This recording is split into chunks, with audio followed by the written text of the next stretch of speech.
And welcome back, everyone. We're joined here at the table by our regulars, in addition to Congresswoman Nita Lowey, recently selected to be the ranking House Appropriations Committee member, and elevating, obviously, somebody with a lot of power in the House to even a great success. We'll talk about that in 1 second, but Gian-Carlo, you want to get into a point before the break. Well, with regard to the negotiations, we've heard so much about sacrifice and about compromise, but the reality is, here's where we are. The Republicans have moved off their position of no increase in tax rates to now let it being leaked publicly that, in fact, perhaps they are willing. And I just ask a simple question. What is the other side compromised on? Since we began, what has the president compromised on since we began these negotiations?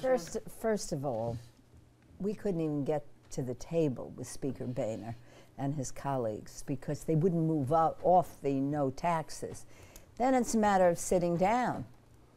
$4 billion oil industry, carried interest, 15%. Why should they pay 15%? I voted for the 1.5 in the balanced budget amendment, $1.5 billion in cuts. Defense numbers, even more than the Defense Department didn't even ask for. So it's a matter of going through it with a scalpel and not, in my judgment, making seniors who work their whole lives pay the piper. I don't think it's right. It is incorrect to say the president and the Democrats have not been willing to cut spending. You can repeat it. That's what the Republicans did during the campaign, but it didn't work then, and it wasn't. The question was, in the context of these negotiations, the Republicans have moved and the president has not. That's a fact, and I would tell me where I'm wrong. You're wrong in that the president has not moved from a position that said, we'll do spending cuts. What you'd like him to do is lay them out in public. So a reasonable position would have been to not put any spending cuts on the table? But aren't you wrong to the degree that it took an election to get the Republicans to move? They wouldn't budge prior to this election. All right, guys, I want to get into a lot of, I have a simple calendar question as it relates to the spending cuts. Is it fair to say, given where we are on the calendar in December, that if we can resolve the tax issue, and specifically the rate issue, that's about all we're going to get done before the end of the year? Or will there be defined spending cuts as well in whatever agreement they reach before the cliff? Well, first of all, in addition to the tax issue, you have to deal, as I mentioned, with the AMT. You have to deal with the docs fix. You have to deal with the estate tax. We have a continuing... Before 12/31? Yes. We have a continuing resolution that goes until April 1.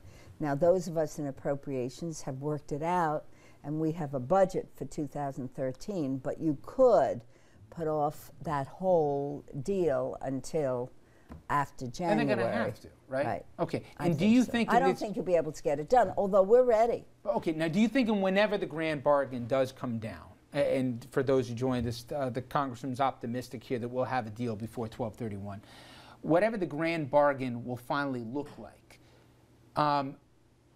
is there going to be, just for an expectation of the public, it's not going to be pleasant, that there's going to be shared sacrifice in the top end and the top middle? End doesn't have to sacrifice. The top end is doing just fine. Well, I'm saying and bring I the rates up at least, if not the Clinton level, something approaching it. Yeah. Now, we have to look at the whole tax package because there's affordable care, there are all kinds of taxes there, but what the president is saying, and in our district, the district I represent, those who are most fortunate are being asked to pay a little more. We're not talking, frankly, at least I'm not, and that's where I'm going to set down the gauntlet, and I hope we don't have to retreat. In New York, it's essential that you keep the deduction of state and local taxes.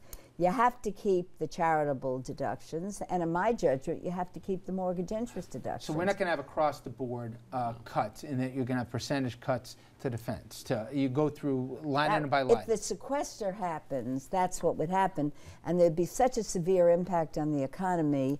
My judgment is it definitely will not happen. Okay. One number that we heard that was quantifiable was $60.4 billion. That's what the president said that he'd like to see allocated for hurricane relief here for New York and New Jersey primarily. Took a lot of work. Is the money going to show up?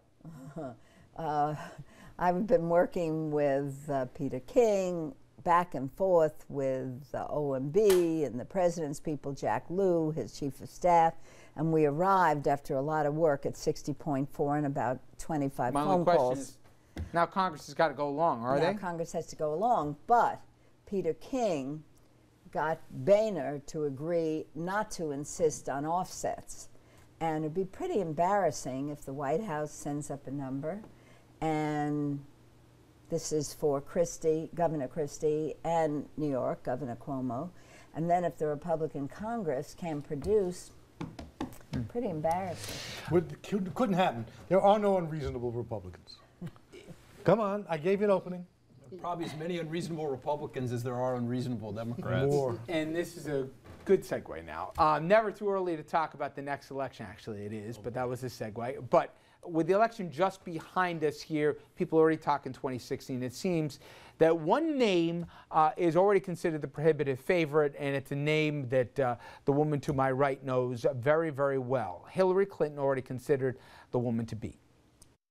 Every Democrat I know says, God, I hope she runs. We don't need a primary. Let's just go to post with this thing. We don't want to fight with anybody over anything. I love Hillary. I wish she would run. But if their competitor in 2016 is going to be Hillary Clinton, supported by Bill Clinton and presumably a still relatively popular President Barack Obama, trying to win that will be truly the Super Bowl.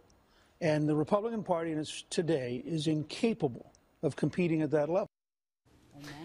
And with nearly 3 out of 5 voters saying they'd support a Hillary candidacy, whoever jumps into the race, it's going to be a tough battle here, putting it politely. Now, Congresswoman, you've known her before, well before she became senator. In fact, many people said it was your race if you wanted it to be the Democratic nominee, but you wanted to stay in the House. And that's been validated. Yes, it has. Okay, now my question is, I know you're not going to tell me a straight answer, but do you think it's more likely than not you think she runs? I can tell you a straight answer. Hillary Clinton has been the most extraordinary Secretary of State. I've worked with her. I've traveled with her. She's a rock star. She's thoughtful. She's smart. She's wise. She has good judgment, and she is respected. And I'll give her a week to rest a little bit. And then I think that Bill Clinton and Hillary Clinton will make the decision. And I think it will be yes. But he'll be insufferable until she finally says yes. I mean, he's he wants her to run probably more than anybody, The guy right? who's going to be insufferable is New York's governor, who believes, and I think rightly, that his pathway is to some extent blocked by a very popular New York resident who I don't think can run against.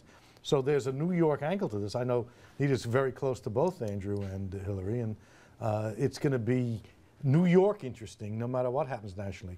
But if you ask me, she's running. Andrew Cuomo will be an excellent president at some point. He's young, he has time, he's doing a great job as the governor, and I think Hillary Clinton will be the candidate. Dominic, I just can't remember a political figure that would have had this amount of goodwill and not used it with a race, right? Well, I agree with you wholeheartedly. And in my opinion, she's definitely a candidate. It doesn't really matter what she's saying right now. We've been down this road before. The public groundswell is going to continue.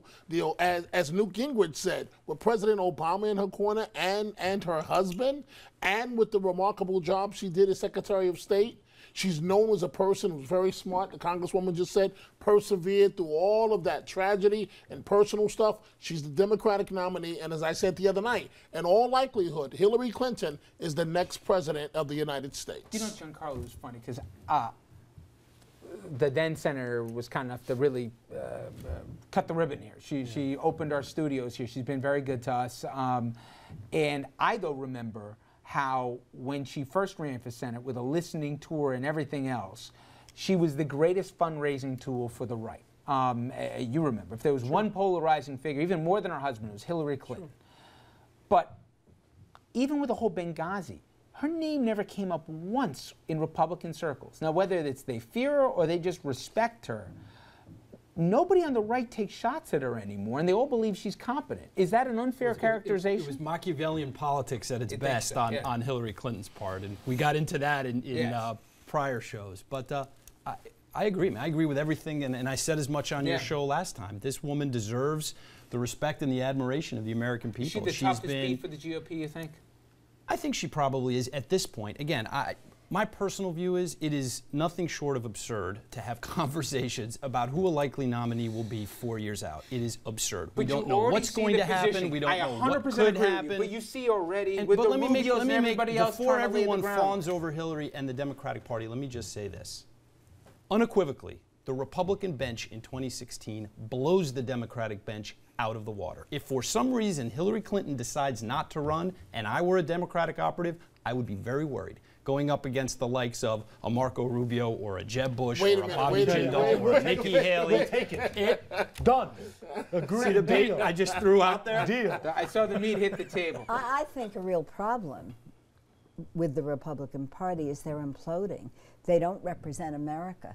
When our caucus stood up and did a press conference last week, it was just beautiful. It was who we are, a majority-minority caucus. That's what America looks like.